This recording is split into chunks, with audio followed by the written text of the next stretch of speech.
अमल करके उस पर चलना चाहिए। जो बोले सो निर्भय बोलो सर्व संत समाज की। आज के इस अवसर पर शासन जी हर वर्ष की भांति हमारे बहुत ही परम वंदनीय पूजनीय सदगुरुदेव बैसाखीदास जी महाराज का जो ये 40वां यहाँ पर सालाना प्रोग्राम है, उसके उपलक्ष्य में हम सब यहाँ पर आए हैं और अपने अपने विचार साझे करने के लिए। तो परम पूजनीय संत बैसाखीदास जी महाराज, उसके बाद में सासंग जी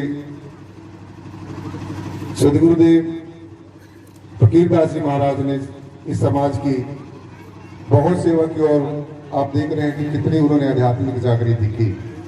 और अब जो मौजूदा इस आसन पर आसीन है परम पूजनीय संत सोमदास जी महाराज और उनके साथ में पकड़ में बैठे साथ संगत जी, महान तपस्वी, महान त्यागी, वैरागी और ब्रह्मज्ञानी परम पूजनीय संत मनदीप दास जी महाराज, उसके साथ में साथ संगत जी अभी सुंदरानंद जी महाराज आपको अपना संदेश देकर गए हैं।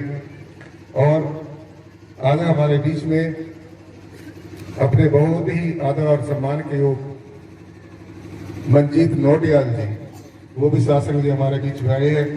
एडवोकेट गुरबख्श जी जो बसपा के प्रेसिडेंट हैं, अपना स्टेट प्रेसिडेंट हैं, और शासन जी इसी कड़ी में हमारे बीच में हमारे बहुत ही आदर और सम्मान के योग्य प्रकाश भारती जी भी हमारे बीच में शासन जी पर आए, और क्रांति टीवी के पत्रकार महोदय शुभम जी और अलग अलग मीडिया के हमारे भाई यहाँ पर आज इस प्रोग्राम की शोभा को बढ़ाने के लिए शरीक हुए हैं।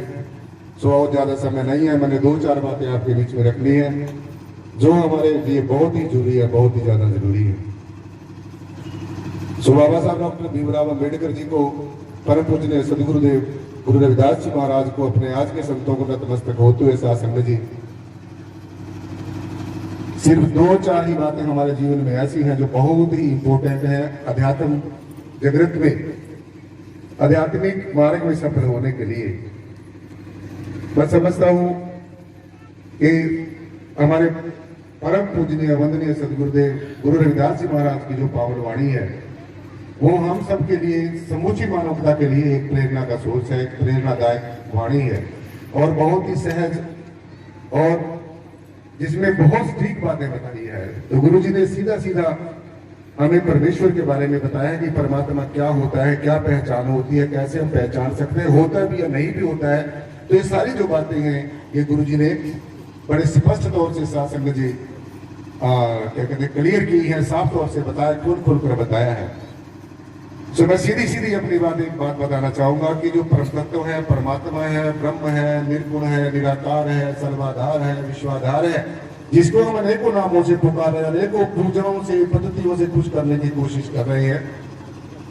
तो ऐसी जो परम सत्ता है उसकी गुरु जी ने पहचान बताई कि जो परमेश्वर है, परमात्मा है, परम तत्व है, उसका अंश रूपी जो आत्मा है सासंग जी, उसकी ये पहचान बताई कि काटा कटे ना आत्मा, पानी सके ना गाढ़, रविदास वायु सुखात ना आग सके ना जा। तो सीधा सीधा हमने गुरु जी की वाणी से ये समझ लेना चाहिए कि परमात्मा और परम तत्व का अंश रूपी आत्मा एक ऐसी हस्ती है, एक ऐसी एग्जिस्टेंस है जो अखिल ब्रह्मांड के कण कण में व्यापक है, जो अग्नि से जलती नहीं है, पानी से गलती नहीं है, हवा से उड़ती नहीं और अस्त्र शस्त्र से कटती नहीं है।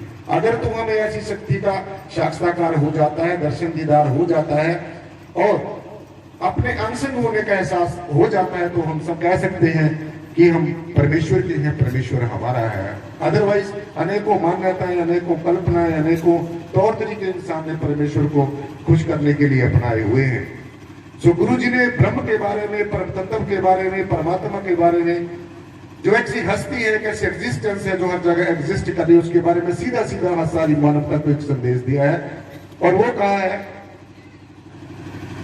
कि एक ही ब्रह्म है सकल माही, एक ही ब्रह्म है सकल माही, और सकल ब्रह्म माही, रविदास ब्रह्म सब भेष माही, बिन ब्रह्म कछु नाही।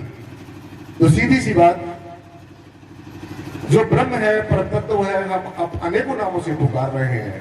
एक ऐसी हस्ती है जिसके अंदर सारा सकल ब्रह्मांड है, ये जो क्रिएशन है, ये जो सारी कायनात है, जो परमेश्वर का साम्राज्य है, ऐसी हस्ती के अंदर सब कुछ स्थित है।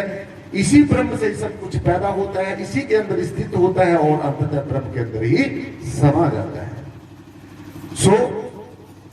ब्रह्म के अंदर सारा जगत, सारी क्रिएशन, आप ऐसा कह सकते हैं क्रिएटर के अंदर क्रिएशन, साकार के अंदर निराकार, निराकार के अंदर साकार, प्रकृति के अंदर पुरुष, पुरुष के अंदर प्रकृति, जन्म देने वाले के अंदर जन्म लेने वाला, दृश्य के अंदर दृष्टा, दिखने वाले के अंदर देखने वाला।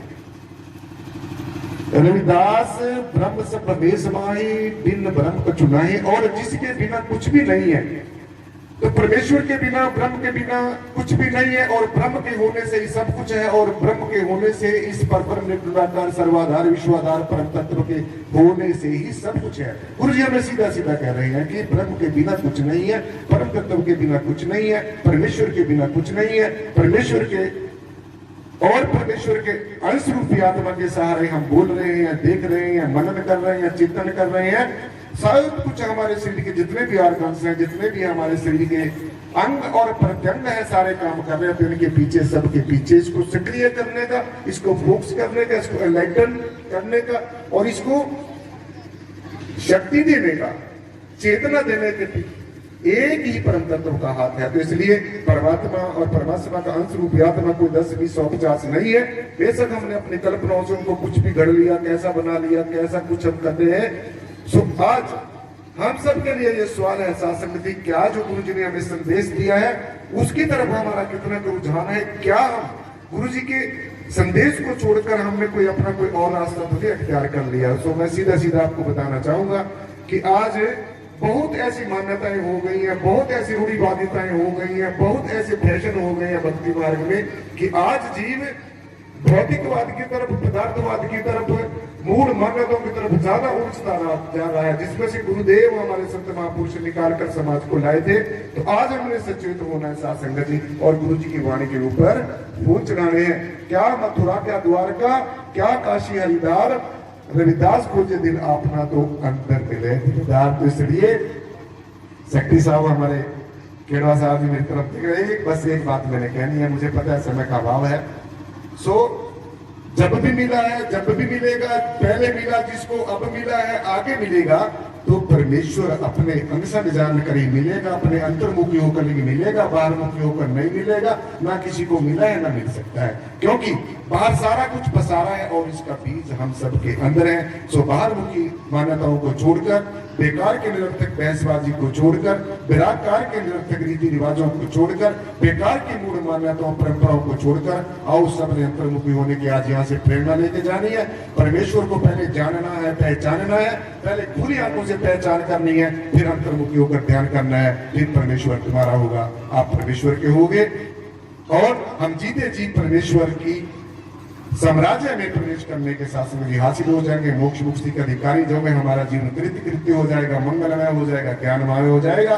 तो इन्हीं शब्दों के साथ साथ संगत जी मैं अपनी वाणी को यही विराम देता हूँ। और हमारे बहुत ही आदर और सम्मान के योग्य केड़वा साहब जो आज इस मंच का संचालन बहुत ही अच्छे ढंग से कर रहे हैं, उनका बहुत बहुत धन्यवाद करता हूँ कि मैं लेट भी आया, फिर उन्होंने मुझे अपने चरणों में सेवा का मौका दिया, दरबार में सेवा का मौका दिया। तो साथ संगत जी सारे संत समाज का, सारी समक्ष बैठी मातृशक्ति का, महापुरुषों का, बुद्धिजीवी लोग आज हमारे बीच में, तो सब राजनेताओं का, धर्म नेताओं का, सबका धन्यवाद करते हुए साथ संगत जी जय।